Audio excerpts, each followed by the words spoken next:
नमस्कार, मैं आप सभी का सपनों से बुनी कहानियां की 10वीं कड़ी में हार्दिक स्वागत करता हूं। आज की कहानी का नाम है कर्म।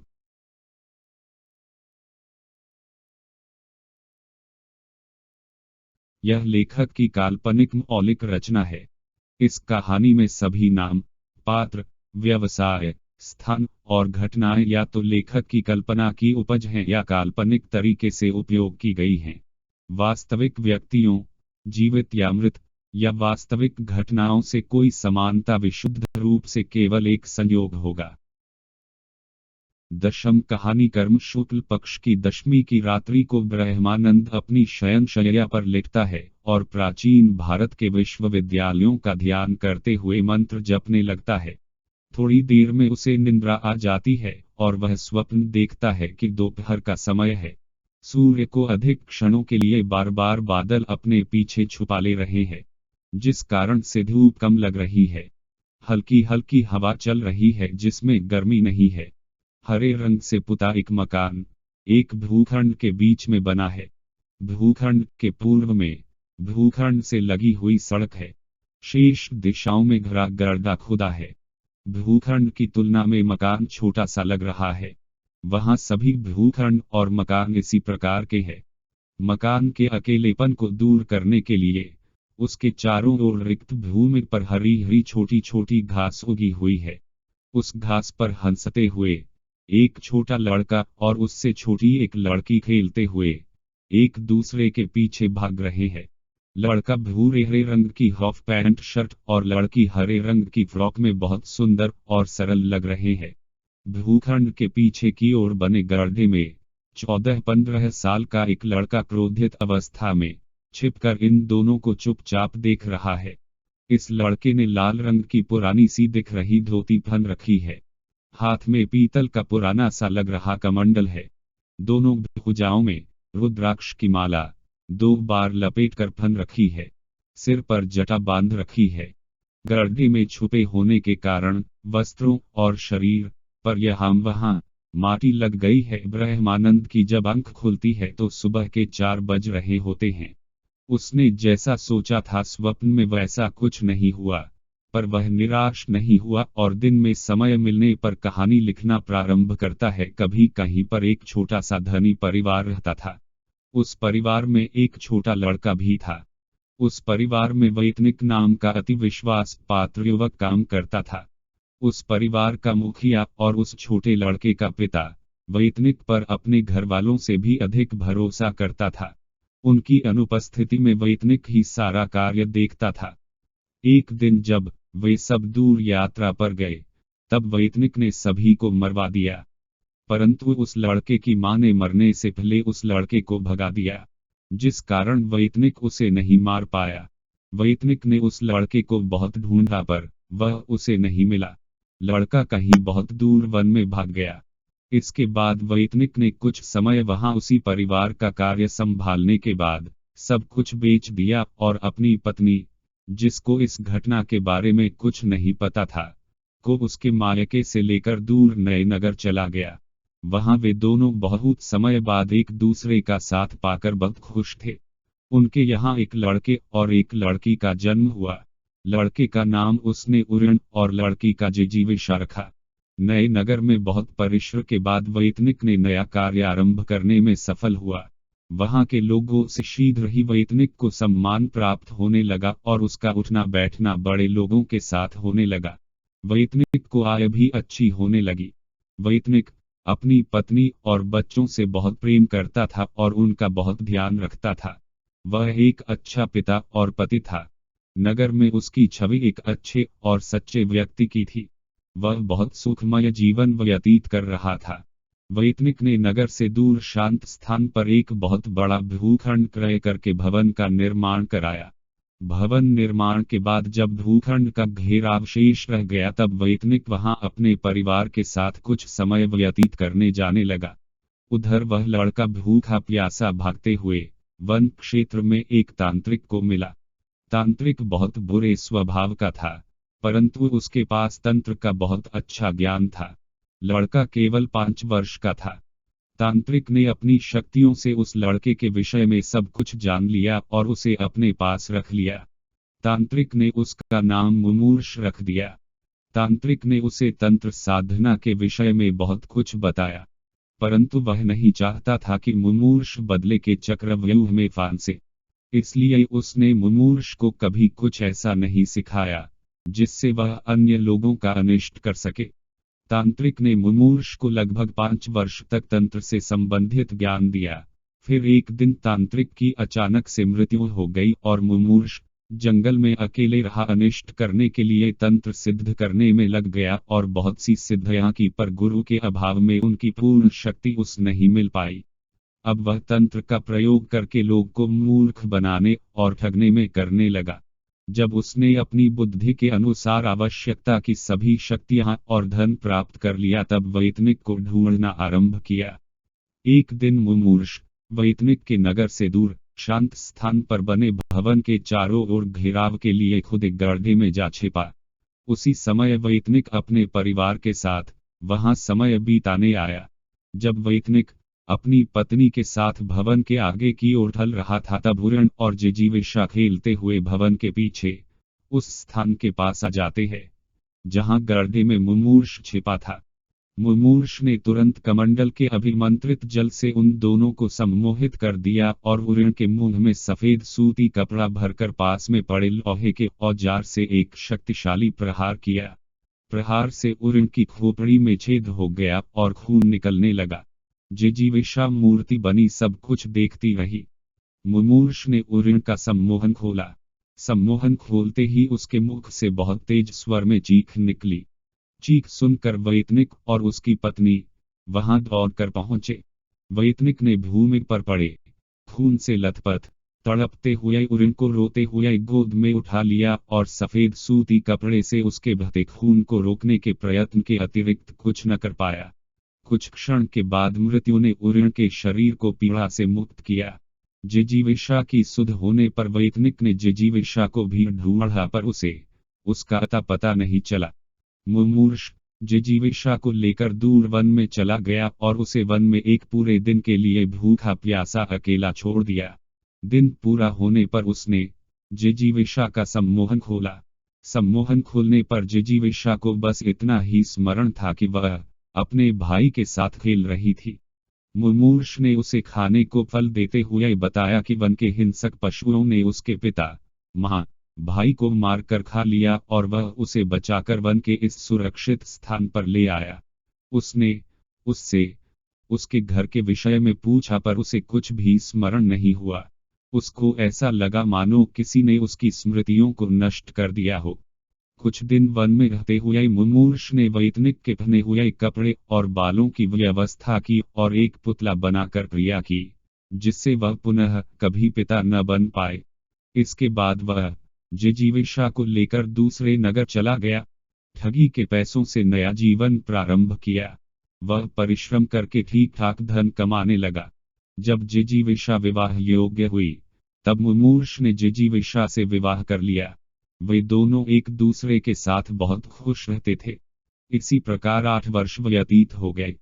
फिर एक दिन मुमूर्ष जिजीविषा को बूढ़े हो चुके वैतनिक और उसकी पत्नी के पास लेकर आया और उनकी सेवा के लिए वहां छोड़कर धन की व्यवस्था करने अपने नगर चला गया। धीमे धीमे समय बीतने लगा, पर मुमूर्ष वापस नहीं लौटा। समय के साथ साथ जिजीविषा को भी सब कुछ स्मरण हो गया और वैतनिक को भी समझ आ गया। वैतनिक अपनी पत्नी और जिजीविषा को उस समय की सारी घटना बताई जब वह मुमूर्ष के यहाँ कार्य करता था। वे दोनों वैतनिक पर बहुत क्रोधित हुई, परंतु उन दोनों ने वैतनिक और मुमूर्ष को क्षमा कर दिया। जिजीविषा मुमूर्ष से बहुत प्रेम करती थी, इसलिए उसको मुमूर्ष का उसे छोड़कर जाना बहुत बुरा लगा। जब भी उसे अपने पति की स्मृति होती, वह बहुत रोती, मन ही मन सोचती यदि उसे कभी अवसर मिला तो वह भी मुमूर्ष को बहुत प्रेम करके सदैव के लिए कुछ कहे बिना छोड़कर चली जाएगी, तभी वह मेरी पीड़ा समझ सकेगा। उन तीनों ने मुमूर्ष को बहुत ढूंढा, पर वह उन्हें नहीं मिला। इधर उन तीनों से बहुत दूर एक वन में मुमूर्ष एकांत में अपना मन साधना में लगाने का प्रयत्न करने लगा। पर वह कभी भी जिजीविषा को विस्मृत नहीं कर पाया। वह जितना अधिक साधना में उतरने का प्रयास करता, जिजीविषा उसे उतना अधिक दिखाई देती। वह जब भी पलक झपकता उसे जिजीविषा ही दिखाई देती, परंतु वह वापस नहीं गया। एक दिन साधना करते समय मुमूर्ष को एक स्वर सुनाई दिया। स्वर, जिस प्रकार तुम मेरे पुत्र हो और मुझे प्रिय हो, उसी प्रकार वेतनिक, उसकी पत्नी, जिजीविषा, वे सब लोग और उनका परिवार जिनको तुमने मेरे तंत्र का दुरुपयोग करके ठगा, भी मेरे पुत्र हैं। वे भी मुझे प्रिय हैं। माँ को अपने सभी पुत्रों से एक समान स्नेह होता है। इसके बाद मुमूर्ष अन्न जल त्याग कर कठोर साधना करते हुए मृत्यु की प्रतीक्षा करने लगा। उधर जिजीविषा अपने माता पिता की सेवा करते हुए जीवन जीने की इच्छा से मुमूर्ष के लौटने की प्रतीक्षा करने लगी। प्रतीक्षा करते हुए समय आने पर उन चारों का स्थूल शरीर एक एक करके नष्ट हो गया। समय के साथ साथ वह सभ्यता भी नष्ट हो गई। शुक्ल पक्ष की एकादशी की रात्रि को ब्रह्मानंद अपनी शयनशैया पर लेटता है और प्राचीन भारत के विश्वविद्यालयों का ध्यान करते हुए मंत्र जपने लगता है। थोड़ी देर में उसे निंद्रा आ जाती है और वह स्वप्न देखता है कि बांस का बना एक सुंदर बड़ा घर है। घर के चारों ओर थोड़ी भूमि है जहां पेड़ पौधे हैं, फिर कच्ची चौड़ी सड़क है। सड़क के दूसरी ओर भी ऐसे ही घर है। घर के एक कक्ष में एक युवक भूमि पर नरमासनी पर बैठकर उसके सामने बनी मट्टी की मेज पर कुछ लिखने में मग्न है। युवक ने सफेद धोती लपेट रखी है, सिर पर थोड़ा टेढ़ा करके जुड़ा बांध रखा है, जिसमें रुद्राक्ष की माला लिपटी है। अचानक से एक युवती क्रोध में उस कक्ष में आ जाती है। वहां युवती उससे कुछ कहती है। अपने कार्य में मग्न होने कारण युवक को उसके आने का पता नहीं चलता है, न ही उसकी कही बात सुनाई देती है। युवती क्रोध में ही वहां से चली जाती है। ब्रह्मानंद की जब आंख खुलती है तो सुबह के 4 बज रहे होते हैं। उसने जैसा सोचा था स्वप्न में वैसा कुछ नहीं हुआ, पर वह निराश नहीं हुआ और दिन में समय मिलने पर कहानी आगे लिखना प्रारंभ करता है। कभी कहीं एक श्रेष्ठ ज्ञानी ब्राह्मण परिवार रहता था। उनके यहाँ बहुत समय पश्चात एक बच्चे का जन्म हुआ, जिसका नाम उन लोगों ने अज्ञ रखा। अज्ञ परिवार के अन्य सदस्यों सा नहीं था, वह औसत से कुछ निम्न था। जब उसकी विवाह की आयु हुई तब तक वह धनार्जन आरंभ न कर सका। इस कारण से परिवार के सदस्यों ने उसके विवाह के लिए कोई प्रयत्न नहीं किया। ब्राह्मण होकर ज्ञान में निम्न होने के कारण समाज में उसका कोई मान नहीं था। अधिकतर वह लोगों के मध्य उपहास का पात्र बन जाता था और वह इस बात को समझ भी नहीं पाता था। अज्ञ को व्याख्या नाम की युवती से प्रेम था, परंतु व्याख्या अज्ञ को केवल पसंद करती थी। एक दिन उचित अवसर देखकर अज्ञ ने व्याख्या से अपने मन की बात कह दी। व्याख्या, तुम देखने सुनने में ठीक हो, लोगों तुम पर बहुत हंसते हैं, पर मुझे इस बात से कोई परेशानी नहीं है। पर विवाह के उपरांत केवल प्रेम से काम नहीं चलता है। धन की आवश्यकता प्रेम से अधिक हो जाती है, जब धन आवश्यकता से कम होता है। अज्ञ, यदि मैं 6 माह में धनार्जन आरंभ कर दूं तब आप मुझसे विवाह करेंगी? व्याख्या, तुम विवाह के बाद घर बैठ गए तब कम से कम 2 वर्ष धनार्जन करके दिखाना होगा, तब तुमसे विवाह के विषय में विचार करने का विचार कर सकती हूँ।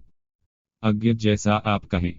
व्याख्या, तुम अपने घर में किसी को मेरे पिता से बात करने के लिए कहो, कहीं ऐसा न हो तुम धनार्जन में ही लगे रह जाओ। इसके बाद उन दोनों ने अपने अपने घर में सब बात बताई। व्याख्या ने अपने पिता से अज्ञ की अप्रत्यक्ष रूप से सहायता करने का निवेदन भी किया। व्याख्या के पिता ने अज्ञ को छोटे मोटे अस्थायी काम में डलवा दिया।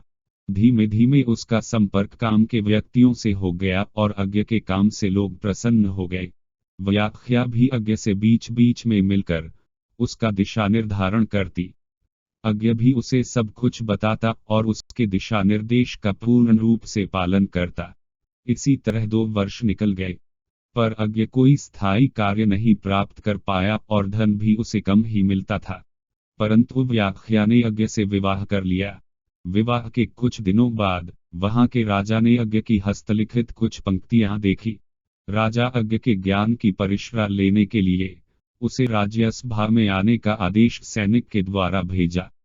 अज्ञ सभा में उपस्थित हुआ। सभा के ज्ञानी जनों ने उससे मध्यम कोटि के प्रश्न किए। अज्ञ ने कुछ सही कुछ गलत उत्तर दिए। राजा ने अज्ञ को नष्ट हो रहे ग्रंथों की हस्तलिखित प्रतिलिपि बनाने के कार्य के लिए स्थायी रूप से नियुक्त कर लिया और साथ ही साथ नई कलाएं सीखने और अध्ययनरत रहने का भी आदेश दिया। समय के साथ साथ वह राजा का प्रिय और व्यस्त हो गया। उसकी व्यस्तता इतनी अधिक हो गई कि वह व्याख्या के लिए भी समय नहीं निकाल पाया करता। काम अधिक होने के कारण वह कार्यस्थल पर ही रुक जाया करता और बहुत कम घर जाता। एक दिन जब वह अपने कक्ष में बैठा कार्य कर रहा था, तब व्याख्या वहां पहुंच गई। व्याख्या, तुम मुझे समय नहीं देते हो? अज्ञ, अरे आप अपना काम करते हुए यहाँ कैसे? व्याख्या, बस तुमसे मिलने का मन हुआ। अज्ञ ने कोई उत्तर नहीं दिया, जैसे उसने कुछ सुना ही न हो। इसके बाद व्याख्या वहां से चली गई। अज्ञ ने अपने कार्य में मग्न होने के कारण व्याख्या की सुध न ली। जब प्रतिलिपि का कार्य पूर्ण हुआ तब उसे व्याख्या की सुध हुई। वह व्याख्या को ढूंढते हुए उसके माता पिता के घर गया। वहां जाकर उसे पता चला कि उसके विवाह के बाद वे लोग किसी दूसरे राज्य चले गए। अज्ञ राजा से अनुमति लेकर उनको ढूंढने गया। वह व्याख्या से मिला और वापस चलने को कहा। व्याख्या ने वापस आने से मना कर दिया। अज्ञ अकेला ही वापस आ गया। वापस आते समय उसे नगर के समीप एक नवजात शिशु मिला। अज्ञ ने संबंधित अधिकारी को सूचित कर शिशु को अपने पास ही रख लिया। उसने शिशु का नाम उरण रखा। उरण जब कुछ बड़ा हुआ तब अज्ञ को राजा का एक विशेष आदेश मिला। अज्ञ सीमा के निकट स्थित क्षेत्र में जाकर वहां के मठ में सम्मिलित हो गया। उसके नियम, कौशल, ज्ञान और राजा के विरुद्ध विचारों से वहां का मठाधीश प्रसन्न हो गया। अज्ञ के मठ में जाने के बाद से सीमा के निकट के क्षेत्र से एक एक करके बहुत धीमी गति से लोग विलुप्त भी होते गए, जिससे वह क्षेत्र पुनः स्थिर और शांत होने लगा। पर सामाजिक व्यवस्था में मठ के अधिक हस्तक्षेप होने के कारण अभी अज्ञ का कार्य शेष और बहुत कठिन था। धीमे धीमे समय बीता और उरण किशोर हो गया। उरण एक योग्य किशोर था, पर वह अज्ञ को कतई पसंद नहीं करता था। अज्ञ के विरोधी उसे सदैव अज्ञ के विरुद्ध उकसाते। उन दोनों में सदैव विवाद उग्र हो जाता था। एक दिन देवी प्रतिमा के समक्ष उन दोनों में विवाद हुआ और उरण ने कठोर नोक वाली वस्तु से अज्ञ के माथे पर वार कर दिया। अज्ञ मत्थे को हाथ से पकड़कर देवी प्रतिमा के समक्ष गिर गया। अज्ञ के भूमि पर गिरते ही भूमि अज्ञ के रक्त से लाल हो गई। यह देख उरण डरकर वहां से भाग गया। उसको भागता देख अज्ञ का विश्वास पात्र अज्ञ के पास दौड़कर पहुंचा। अज्ञ ने उसे राजा के लिए संदेश दिया।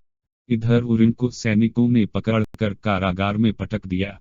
राजा को अज्ञ का संदेश मिलते ही मठ और सीमा के निकट के क्षेत्र से बहुत से लोग संदेहास्पद स्थिति में मृत पाए गए या सदैव के लिए विलुप्त हो गए, जिसके बाद वह क्षेत्र पूर्णतः राजा के नियंत्रण में आ गया। पर मठाधीश अभी शेष था। राजा सीधे भीड़े बिना उसे नियंत्रित कर चुका था। राजा ने मठ में मठाधीश बने का ध्येय देते हुए एक नए कम आयु के युवक को मठ में सम्मिलित होने के लिए नियुक्त किया। उरण को कुछ दिन कारागार में रखने के बाद मृत घोषित कर अज्ञ की इच्छा अनुसार कुछ धन देकर राज्य की सीमा के बाहर छोड़ दिया गया। उरण ने राज्य से बहुत दूर एकांत स्थान पर नए नाम के साथ नया जीवन आरंभ किया। स्थूल शरीर समय आने पर काल का ग्रास बन जाते हैं और काल के नियमानुसार समय के साथ साथ स्थूल शरीर का नाम और पहचान भी समाप्त हो जाती है। रह जाता है केवल कर्म और प्रतिफल।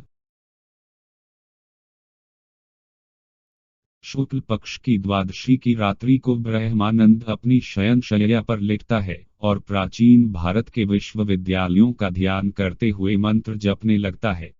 थोड़ी देर में उसे निंद्रा आ जाती है और वह स्वप्न देखता है कि दोपहर का समय हरे रंग से पुता एक मकान एक भूखंड के बीच में बना है। मकान के अकेलेपन को दूर करने के लिए उसके चारों ओर रिक्त भूमि पर हरी हरी छोटी छोटी घास उगी हुई है। उस घास पर हंसते हुए एक छोटा लड़का और उससे छोटी एक लड़की खेलते हुए एक दूसरे के पीछे भाग रहे हैं। भूखंड के पीछे की ओर बने गड्ढे में 14-15 साल का एक लड़का क्रोधित अवस्था में छिपकर इन दोनों को चुपचाप देख रहा है। छोटा लड़का और छोटी लड़की खेलते खेलते वहां आ जाते हैं जहां 14-15 साल का लड़का क्रोधित अवस्था में छिपकर इन दोनों को चुपचाप देख रहा है। वहां लड़का उन दोनों के सामने आ जाता है और क्रोध में उन दोनों को देखने लगता है। वे दोनों उसे देख हंसने लगते हैं। उनको हंसता देख वह लड़का भी हंसने लगता है और हंसते हुए वहां से वापस चला जाता है। ब्रह्मानंद के इस स्वप्न के साथ यह कहानी समाप्त होती है। इस काल्पनिक कहानी को सुनने के लिए हम आप सभी को धन्यवाद करते हैं। हम आप सभी से अगली कड़ी में पुनः मिलेंगे एक नई कहानी के साथ। तब तक के लिए नमस्कार।